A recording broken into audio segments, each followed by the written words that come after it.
Think you know the whole story? Turns out you were probably taught the half-truth.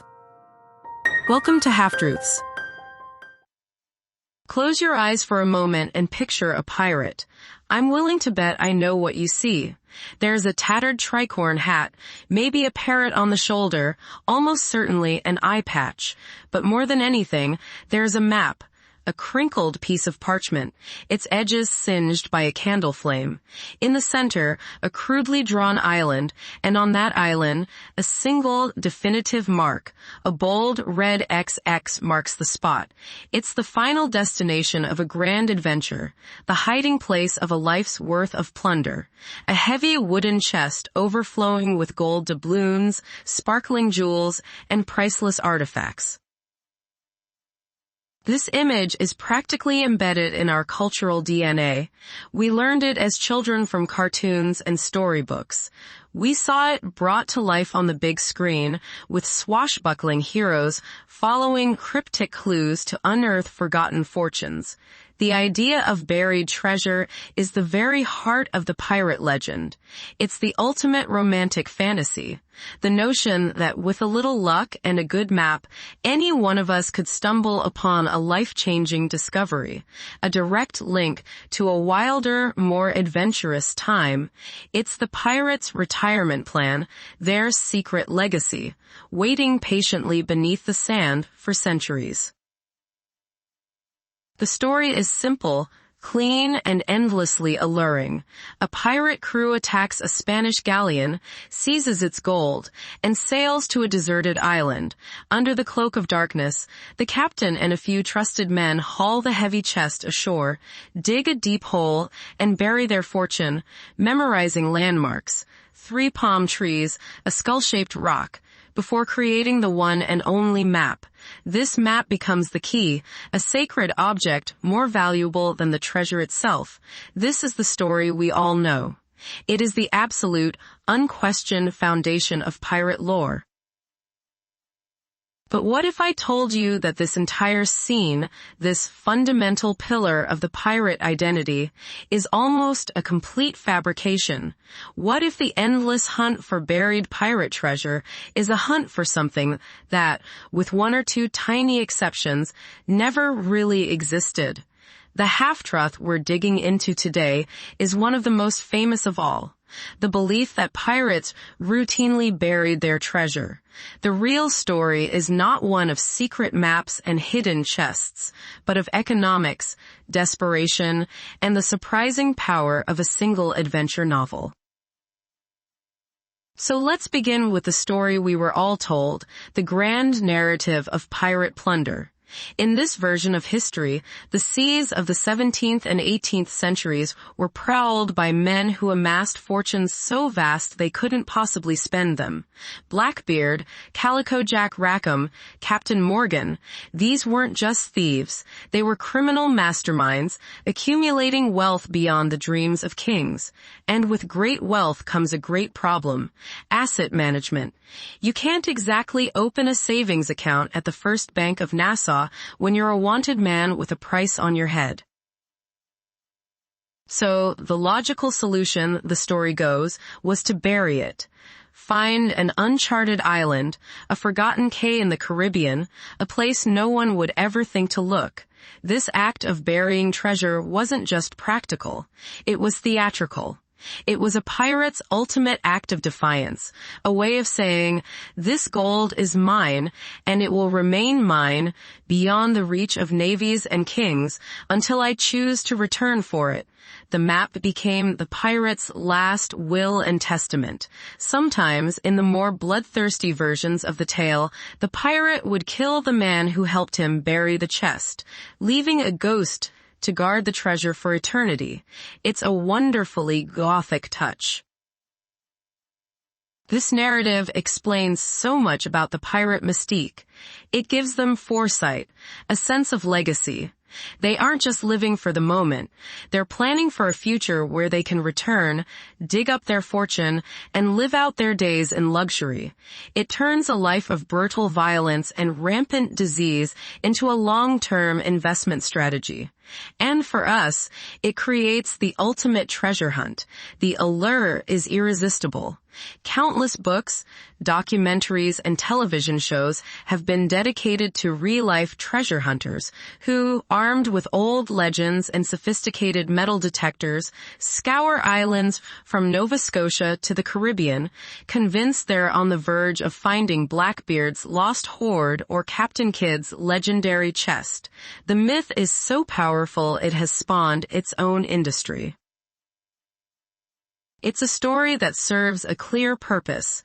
It transforms pirates from violent, desperate criminals into romantic anti-heroes. They become custodians of secrets, protagonists in a grand adventure story that we are all invited to join. The buried treasure is the MacGuffin, the object of desire that drives the entire plot of piracy, the movie. Without the buried treasure, what is a pirate? He's just a floating gangster, a mugger on a boat. With the buried treasure, he's a keeper of dreams, a symbol of freedom and fortune, just waiting to be rediscovered. This is why the story sticks. It's simply a better story. But like any good story, it's worth asking where it came from. And that's where we start pulling on the thread. The first question a historian might ask is a simple, practical one. Why would they do it?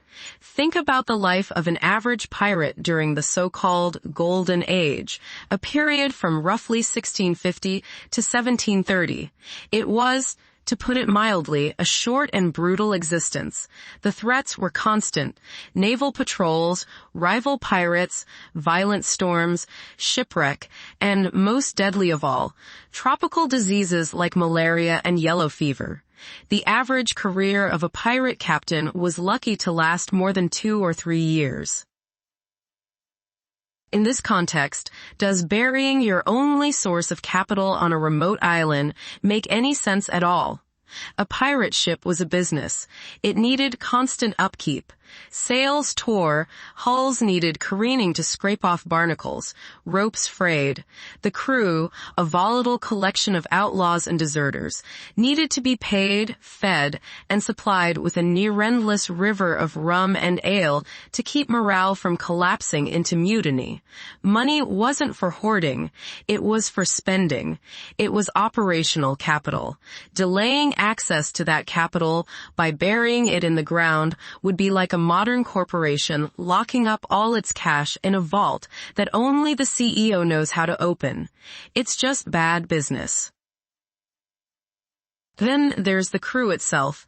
Pirate ships were surprisingly democratic institutions. Before a voyage, the crew would draw up and sign articles, a contract that laid out the rules of the ship and, most importantly, how any captured loot would be divided. The captain might get 2 shares, the quartermaster 1.5, and every other man a single share. This wasn't the captain's private fortune. It was a payroll. As soon as treasure was captured, the crew wanted their cut. They hadn't signed up for a long-term savings plan. They'd signed up for immediate riches. A captain who announced, "Congratulations, men, we've captured a fortune. I'm now going to bury it on an island none of you have ever heard of, and I'll let you know when we can go back and get it," would likely have found himself facing a mutiny before he finished the sentence. So, if the logic doesn't hold up, where did this incredibly specific, incredibly powerful story come from? The answer, it turns out, is not from the annals of history, but from the pages of fiction. Specifically, one book, Robert Louis Stevenson's masterpiece, Treasure Island, published in 1883, almost everything we associate with the modern image of pirates, the treasure map with the X, the one-legged sailor with a parrot on his shoulder, the phrase, "shiver me timbers," can be traced directly back to this single, brilliant work of adventure fiction. Stevenson didn't record history. He invented it. He took a few stray historical details and synthesized them into a narrative so compelling that it completely overwrote the historical reality that came before it. Stevenson wasn't pulling his ideas out of thin air, though. He was inspired by earlier writers and, crucially, by the legend of one specific pirate. This is the exception that proves the rule, the one historical grain of truth that gave rise to the entire myth. That pirate was Captain William Kidd, and the true story of his treasure is far stranger and more revealing than any fiction. Captain Kidd was not your typical pirate. In fact, for most of his career, he wasn't a pirate at all. He was a privateer, a sort of government-sanctioned pirate hired by England to hunt pirates and attack enemy French ships. In 1695, he was given a commission, backed by some of the wealthiest lords in England, to sail his powerful new ship, the Adventure Galley, and capture French assets and pirate plunder. But the voyage was a disaster. He found few legitimate targets. His crew grew restless and mutinous, and under immense pressure, Kidd started making questionable decisions. He attacked ships of questionable nationality, including the Quedagh Merchant, an Armenian vessel carrying a vast fortune. By the time he returned from the Indian Ocean, word had spread that Captain Kidd, the celebrated pirate hunter, had gone native and turned pirate himself. He was now a wanted man. Realizing the danger he was in, Kidd sailed for the American colonies, hoping to use his political connections to clear his name. He needed to stash his loot somewhere safe while he negotiated. Some of it he used to buy supplies, some he sold, but a significant portion he buried. In the summer of 1699, he sailed to Gardiner's Island, off the eastern tip of Long Island, New York. There, he met with the island's proprietor, John Gardiner, and entrusted him with a chest and several boxes containing gold, silver, and precious cloth. This was not a long-term retirement fund. It was a desperate, short-term measure. Kidd was essentially using the island as a temporary, secret safe deposit box while he went to Boston to argue his case. It didn't work. The governor in Boston, who had initially been one of Kidd's patrons, betrayed him. Kidd was arrested and shipped back to London for trial. The location of the buried treasure was quickly tortured out of his crew, and authorities promptly sailed to Gardiner's Island and dug it all up. The recovered treasure was meticulously catalogued and used as evidence against him. Captain Kidd was convicted of piracy and murder and hanged in 1701. But the story didn't die with him. The legend of his vast, unrecovered treasure grew and grew. For centuries, people believed that the treasure found on Gardiner's Island was only a fraction of his total wealth, and that the rest of his fortune was still buried somewhere along the American coast. This single documented case of a pirate burying treasure out of desperation, not for retirement, became the seed from which the entire myth grew. So, if they weren't burying it, what did pirates actually do with their money? The reality is far less romantic and infinitely more human. They spent it. And they spent it as fast as they possibly could. When a pirate ship successfully captured a prize, they would sail to the nearest pirate-friendly port, places like Port Royal in Jamaica before its destruction, or later, Nassau on the island of New Providence in the Bahamas. These weren't sleepy colonial outposts. They were pirate boom towns, the Las Vegas of the 18th century Caribbean. Imagine a crew of 100 men who have been at sea for months, living on salted beef and stale water, suddenly coming into a windfall of cash. When they hit the shore, they unleashed a torrent of spending. Eyewitness accounts from the period describe pirates stumbling through the streets, their pockets heavy with gold, spending their earnings on every conceivable vice. They would spend vast sums on alcohol, gambling, and brothels. One contemporary account described the scene in Port Royal as pirates playing and gaming until they had no money left. They would reportedly buy a whole barrel of wine, place it in the middle of the street, and force everyone who passed by to have a drink. This wasn't just recklessness, it was a logical response to their circumstances.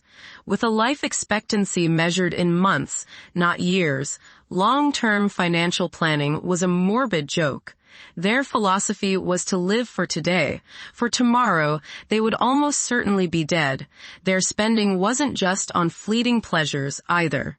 They would purchase fine silks and lavish clothes, parading through town in a theatrical display of their newfound wealth. It was a defiant gesture against a society that had cast them out. And the treasure itself was rarely the neat chest of gold coins we imagine. While specie, gold and silver coins, was the most prized loot, it was also relatively rare. More often, the treasure consisted of mundane, practical goods. A captured merchant ship might be carrying barrels of flour, casks of sugar, rolls of cloth, timber, spices, or medicines. These weren't things you would bury. They were commodities. The pirates' goal was to liquidate these assets as quickly as possible. They would sell them to corrupt merchants in pirate havens who were more than happy to buy stolen goods at a steep discount, a process known as fencing. This trade was the engine of the pirate economy. The real story of pirate treasure is the story of a supply chain. Pirates were, in essence, violent seafaring middlemen. They violently acquired goods from one source, say, a Spanish merchant, and sold them to another, an English colonial merchant. The treasure was their inventory. A pirate captain was less like a man with a secret map and more like the manager of a chaotic, floating warehouse, constantly trying to turn his inventory into cash before it spoiled or was stolen back. Their lives weren't about the romantic quest for a hidden chest. They were about the brutal, pragmatic, and constant need for cash flow. So we have journeyed from the familiar fantasy of X marks the spot to a far grittier, more complicated reality. We've replaced the image of a lone captain burying a chest under a moonlit sky with the noisy, chaotic scene of 100 sailors spending their payroll in a crowded tavern in Port Royal. We've swapped the secret parchment map for a merchant's ledger, tracking the sale of stolen sugar and cloth. The half-truth of buried treasure was so appealing because it gave pirates a romantic endgame, a sense of mystery and foresight. The whole truth reveals them for what they were. Desperate men in a high-risk, short-term profession, living for the fleeting pleasures their violent work could buy. Why does correcting this particular myth matter? Because the fiction of buried treasure has done more than just shape a few movies. It has profoundly sanitized and distorted our view of what piracy actually was. It turns a brutal system of theft, violence, and often human trafficking, as enslaved people were frequently part of the cargo, into a charming adventure story for children. The myth of buried treasure allows us to forget the grim reality of life at sea, the disease, the deprivation, and the constant threat of a violent death. It obscures the complex economics that actually drove the golden age of piracy. By understanding that treasure was something to be spent, not buried, we get a much clearer picture of the world these men inhabited. We see the pirate havens not as exotic vacation spots, but as vital economic hubs in an illegal global trade network. We see the pirates themselves not as swashbuckling adventurers, but as disenfranchised and often desperate laborers who chose a life of extreme risk for the promise of a quick, if fleeting, reward. The story of what they really did with their money tells us more about their lives than any fictional map ever could. The enduring power of the buried treasure myth is a testament to the power of a good story. Robert Louis Stevenson, with Treasure Island, crafted a narrative so perfect that it became more real than reality itself. He gave us a legend that has captivated the imagination for over 100 years, launching 1 million childhood fantasies and 1,000 real-life treasure hunts. But in doing so, he also helped us forget the far more complex and interesting truth. The real treasure wasn't buried under the sand of a remote island. It was the working capital of a brutal but functional criminal enterprise flowing through the taverns and markets of the New World. The greatest treasure Captain Kidd ever left behind wasn't a chest of gold. It was the story that grew from his desperate attempt to hide it. Now you know the real story. What other half-truths are still out there? If you enjoyed this episode, please subscribe, leave a comment, and join us next time. Until then, stay curious.